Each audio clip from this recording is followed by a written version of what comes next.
हा जो प्रवास तुमचा आहे त्या प्रवासामध्ये काही चांगल्या पण गोष्टी घडत असतील आणि काही वाईट पण प्रसंग येत असतील. होय, वाईट भेटते गोष्टी चांगल्या थोड्याच, पण वाईट गोष्टी जास्त घडते त्या. बरं, मग पुढे गेलो एखादा मानतो गावात गेलो, कोणी काय म्हणायचं, कोणी काय शिव्या द्यायच्या, कोणी काय बोलायचं, काय 12 कशी बनायची शेतकरी समधी काय 10 शेतकरी चांगली नसते ती. एखाद्याला थोडा अनुभव असते ती म्हणतो या अलीकडे, एखाद्याला जे अनुभव नाही ते माझ्या असं वावरात यायचं नाही, अजिबात येत नाही, रोडला जायचं हाणत घेऊन, असं एखाद्या घटना लय वाईट घडती. मग हे मुक्काम तुमचे ठरलेले असतात का? काय नाही, काय ठरलेलं नसते काय नाही, फक्त मुक्काम कसं ठरलेलं असते तर आमचं जत आम्हाला दिवस मावळल तिथं ते आमचं गाव आहे म्हणतो. बर, मग तुम्ही शेतकऱ्याच्यात बसवता का असं कुठेही? कोणी शेतकऱ्या जाऊन विचारायचं, एक दोघांनी पुढे जायचं, शेतकऱ्या घरी एक नाही 2 3 4 5 शेतकरी विचारायचं. एखादा म्हणला बा माझ्या शेतात बसू द्या, त्यावेळेस जाऊन ते शेतात बसायचं. शेतात नाही म्हणलं तर कुठं असं रोडच्या कडला जागा बघायला आणि तिथंच बसायचं. मग तिथं जागा बघताना कसलं जागा ही बघायचं नाही, तर कसला बी जागा असू द्या, ती डोळ्यावर कातडं वाढायचं आणि तिथं तर मुक्काम करायचाच. ती सकाळ उठल्यानंतर आमच्या बायका पोरला सुद्धा ती जागा वाईट वाटतो, पण विचार नाही त्याला, वाईट वाटून मनाला घेऊन काय नाही, पर्याय नाही दुसरा. मग त्या मुक्कामा ठिकाणी लाईटची सोय नाही, कशी सुधी सोय नाही. बरं, अंधारातच सगळं अंधारात राहायचं. मग आता ज्यावेळी तुम्ही शेतकरी तुमची हे बसवता मेंढ्या वगैरे, शेतकरी पैसे वगैरे देतात का? काय नाही, एखादा 10 ते एखादा देतो, बरं, तर 10-9 देतच नाहीत. एखाद्याला वाटलं तर बाई तुम्हाला चहा पाणीला म्हणून काय तर देतो. तुम्ही आता म्हटलं तसं की अंधार लाईटचा काही सोय नसते. नाही, सोयच नाही. तर लाईटची आपल्याला ती मुक्काम ठरवायची नाही ना. बरोबर, आपण रोजचा मुक्कामाला बदलल्यामुळे लाईटची कशी आपण सोय करू शकणार? बरोबर. मग अशा वेळेस आता तिथं एखाद्या भागात गेला तर तिथं वेगवेगळ्या प्राण्यांपासून पण धोका असतो की. होय, काय लांडगा आलं, कुत्रा आलं, मांजर आलं, अमुक काय तमुक काय, हे बसून धोका आहे. दुसरी गोष्ट तुम्हाला सांगतो, संध्याकाळची सुद्धा एखाद्या गावाला थोडा भीतीचा परमान आहे.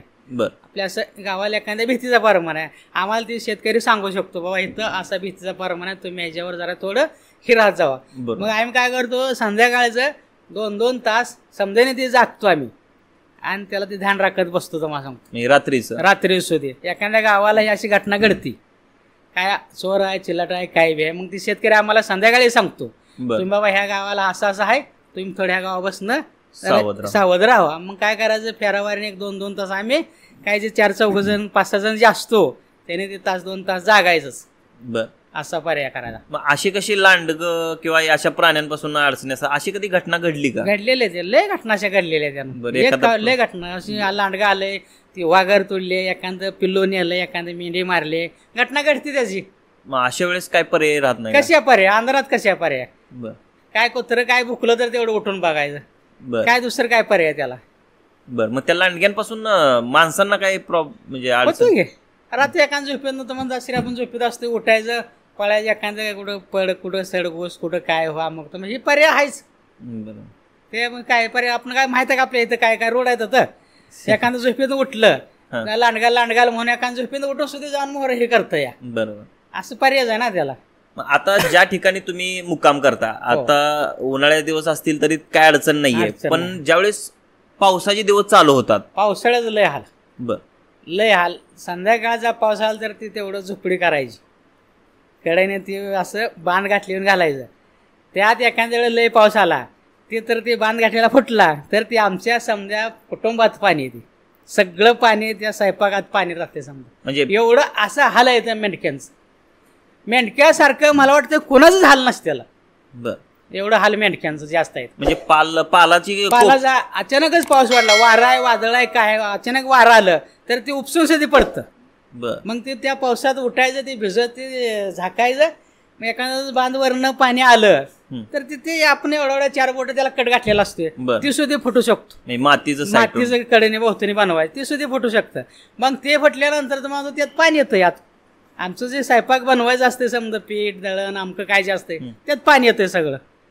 एवढं हाल येतं मेंढक्यांचं. आता अशा वेळेस लहान मुलं बरोबर असतील तर असले काय नाही घ्यायचं, त्या महिलांनी काकला घेऊन उभा राहायचं, तर आम्ही मेंढक्यान काय करायचं, झाकायची करायचं, पर्यायच नाही त्याला. कुठं जायचं, अचानक पाऊस रात्रीच्या 12-1 वाजता पाऊस आला, वादळ आलं, कुठं जायचं आपण? काय तर गाव का शिव आपलं कोण सांगा.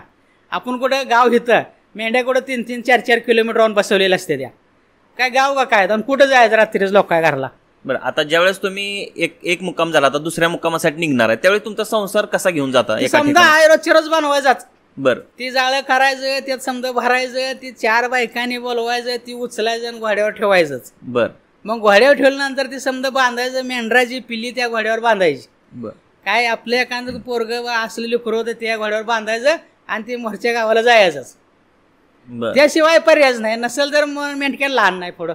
बरोबर, असं आहे. एका ठिकाणी तर थांबून काय थांबा, एका ठिकाणी मेंढ्याला चारा नसल्या कुठं थांबू शकत नाही ना.